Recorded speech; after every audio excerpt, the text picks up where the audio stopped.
On cogne partout et nous, on est désespérés, maman et moi, où aller? Le miracle a voulu que ce monsieur nous ait sauvé la vie. C'est la date où on m'a arraché à mon enfance. Je m'appelle René Boriki, né Seratsky. J'habitais 10 rue Fédherbe, dans le 11e, et j'avais 6 ans en 1942.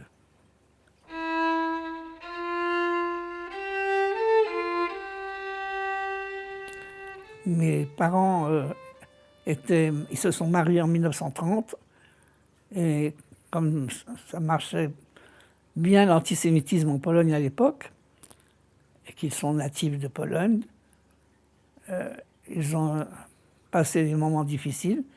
Mon père a décidé en 1931 de partir en France où il avait de la famille, et on lui a dit que c'était plus facile. Et il a dit à maman qu'il va chercher à trouver du travail et s'instaurer dans la vie française. Et il a prévenu rapidement. Ce qu'il a fait, il est parti en 1931, où il était coiffeur de profession à l'époque.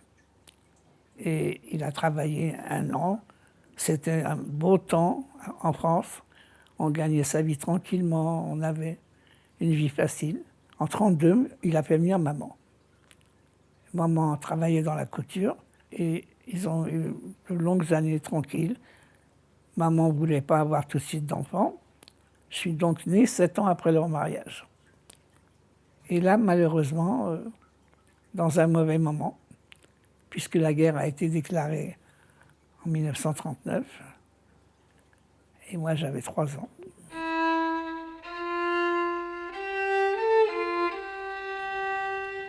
Et il a fallu rentrer rapidement sur Paris. C'était le moment où on était en vacances à Berck-Plage, au bord de la mer, le plus près possible.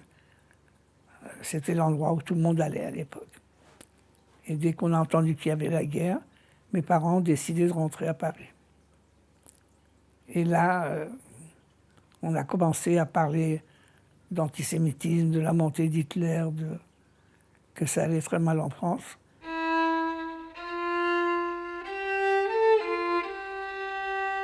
On a envoyé le billet vert à tous les juifs d'origine polonaise parce que mes parents n'avaient pas eu le temps d'être naturalisés. Et mon père, avec ses voisins, ont commencé à dire « Est-ce qu'on se présente? Est-ce qu'on ne se présente pas ?» Ils ne savaient pas ce qu'ils devaient faire. Et puis, la plupart ont dit « Si on n'y va pas, on va s'en prendre à nos femmes et nos enfants. » Alors mon père a dit « Moi, j'ai jamais rien fait de mal. J'ai même été engagé volontaire pour la France. Je ne vois pas pourquoi je n'irai pas. On veut vérification de papier. Il n'y a rien de méchant. » Donc à 6 h du matin, en 1941, le 14 mai, maman et moi, on a accompagné papa à la salle gymnase à pied ici. C'était le point de ralliement pour papa. Donc, on est allé. Tout de suite, on a enfermé papa et on a dit à maman d'aller chercher une petite valise avec un nécessaire de toilette, des vêtements de change pour quelques jours. Et quand on est arrivé dans la salle gymnase, puis déjà devant, il y avait une dame avec un bébé qui hurlait « Rendez-moi mon mari, rendez-moi mon mari ». Et un policier français lui a envoyé un coup sur le nez, et le sang coulait. Et chaque fois que je passe, et Dieu sait que ça s'est passé souvent, je vois cette dame avec l'enfant hurlant et le policier qui la tape parce qu'elle crie qu'elle veut son mari. Et bon, maman a rentré la valise à papa. Elle a pu, je pense si elle l'avait 2 minutes, mais moi je ne l'ai plus vue jusqu'à la libération des camps.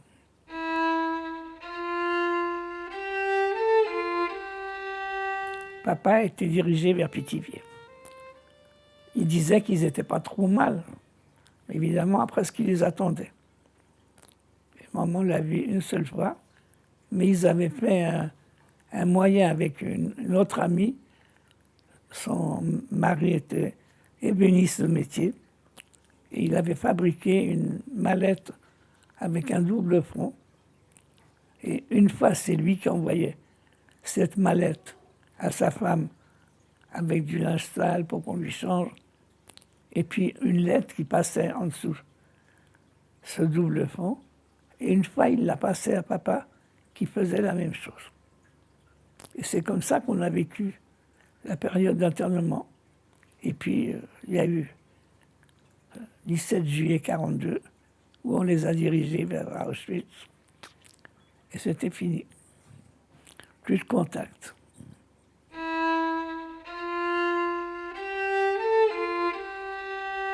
Alors, on cogne partout. Et nous, on est désespérés, maman et moi. Où aller? Maman s'est dirigée chez un voisin. C'était un jeune couple qui était charmant, non-juif, avec un bébé. Et elle les a suppliés. Prenez-moi, puisque on nous arrête, et moi, je n'ai pas où aller. Et il a dit, mais vous n'avez pas où vous cacher? Sur le coup, elle a dit, non, je ne sais pas où aller. Et puis, elle a réalisé qu'on avait des cousins à papa qui étaient à Livry-Gargan. Elle a dit, peut-être que là-bas, on n'arrête pas. Il a dit, je peux téléphoner. Il y avait des téléphones au bureau de tabac, évidemment, à l'époque. Mais moi, je ne peux pas me regarder avec un bébé. Et maman l'a tellement supplié qu'ils ont accepté de nous garder une nuit. Mais il fallait sortir de la maison. Surtout le jour où on arrêtait en direction du Veldiv. Notre bonheur était que notre voisin était un jeune monsieur, élancé, et portait un borsalino. Il avait le type plus d'un policier qu'autre chose. Et quand on est sorti avec ce monsieur et maman, où on marchait, tout le monde pensait qu'on était arrêtés. Même un voisin français qui était à côté a fait le signe de croix en étant sûr qu'on était déjà arrêtés. Il nous a emmenés à la Nation, où c'était horrible. Il y avait des camions entiers qui partaient vers le Veldiv. Et bon, le miracle a voulu que ce monsieur nous ait sauvé la vie. Il nous a emmenés jusqu'à la porte de Pantin, où il fallait prendre un bus pour aller à Livry-Gargan. Et là, il nous a laissés. Il a dit, je ne peux pas risquer plus loin, que Dieu vous garde. Il est retourné chez lui. Et nous, je ne sais pas si Dieu nous a gardés, mais en tous les cas, on a atterri à Livry-Gargan, chez les cousins de mon père.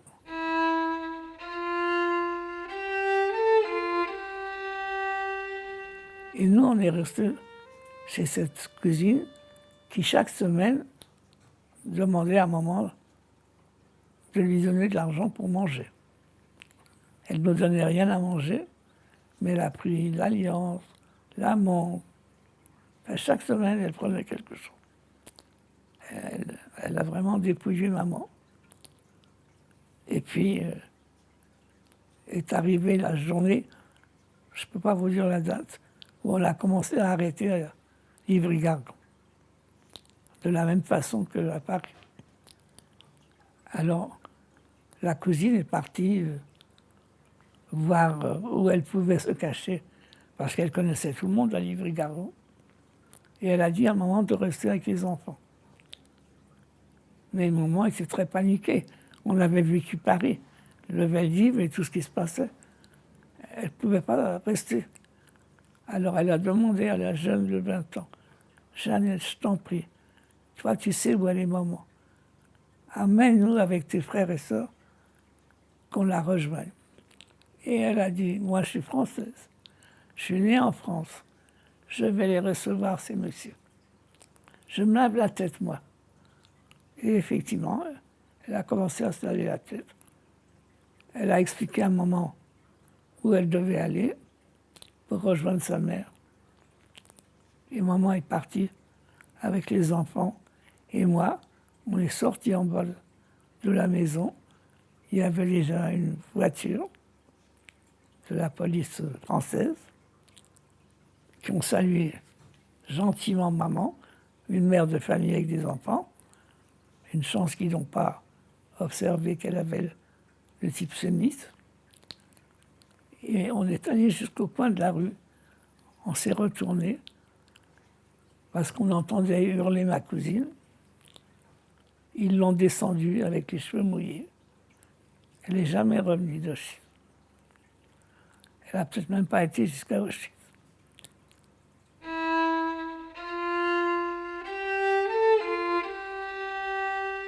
Et on marche à nouveau. Et on ne sait pas où aller. Par la suite, on a su que la dame qui nous a cachés pendant la guerre nous observait depuis un moment. Parce que elle, son fils était presque fiancé avec ma cousine de 20 ans. Ils se fréquentaient. Et lui, il était parti travailler en Allemagne. Elle se sentait un peu responsable de sa future belle-fille, elle disait. Alors, sûrement qu'elle nous a observés. Et elle est venue vers maman et elle lui a dit « Vous me suivez ». Évidemment qu'on avait très peur. Mais quoi faire? On n'avait pas le choix. Et on est rentré chez elle. Et maman a commencé à pleurer et à lui dire « Jeannette est arrêtée ». Elle a dit « Je sais, j'ai vu.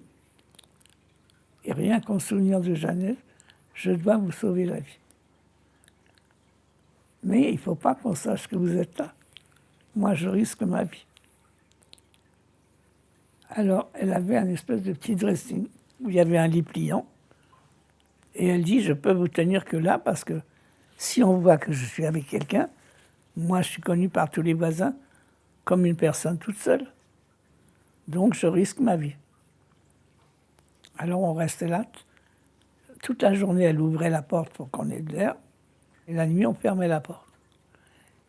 Et cette dame a été formidable parce que elle savait qu'on n'avait pas de papier pour l'alimentation. Et sa ration, pendant 2 ans et demi, elle l'a coupée en 3 parts, au centimètre près.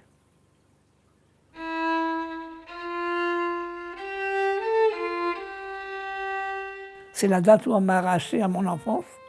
C'était la journée où on a risqué le plus notre vie. Et je le sentais. En tant qu'enfant, je sentais que c'était un moment d'une coupure avec ma vie. Parce que j'avais quand même 6 ans. Et je vois cette journée comme si c'était hier.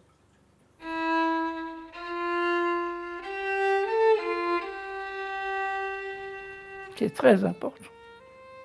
Qu'on se rende compte de tout ce qu'on a passé, tout ce qu'on a risqué, et que ça peut se reproduire.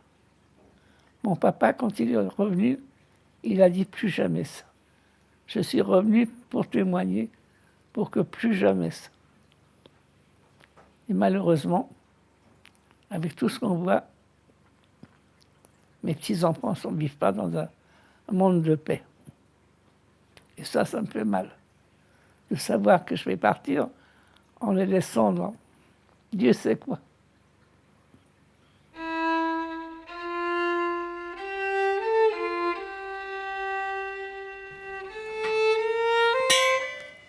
Ah, ça, c'est l'histoire des bougeoirs de mes grands-parents. C'était une coutume en Pologne. Quand une jeune fille se mariait, elle recevait de ses parents les bougeoirs du Shabbat pour qu'elle les allume à son tour. Donc, mon grand-père, j'ai dit mon grand-père parce que ma grand-mère était morte, avait offert à maman ces bougeoirs en lui disant qu'elle n'oublie pas de les allumer régulièrement et en même temps de se rappeler de sa famille. C'est ce jour-là qu'elle a dû les emmener. Alors c'est quand même très symbolique de cette journée. Tout se rattache à cette journée. Tout elle a vendu pour nous donner à manger. Jusqu'à son alliance, et Dieu sait que c'était un symbole. Pourquoi pas ça? Je ne suis pas religieuse, mais je me dis toujours, et pourquoi pas ça? Mais pour elle, c'était ses parents. Elle n'avait rien de ses parents. Après la guerre, Elle a perdu son père, la mère était morte à l'autre guerre, et 12 enfants. Et maman, la seule survivante. Et maintenant, quand j'allume les bouche-barres pour les enfants, j'ai l'impression qu'ils étaient là avec nous.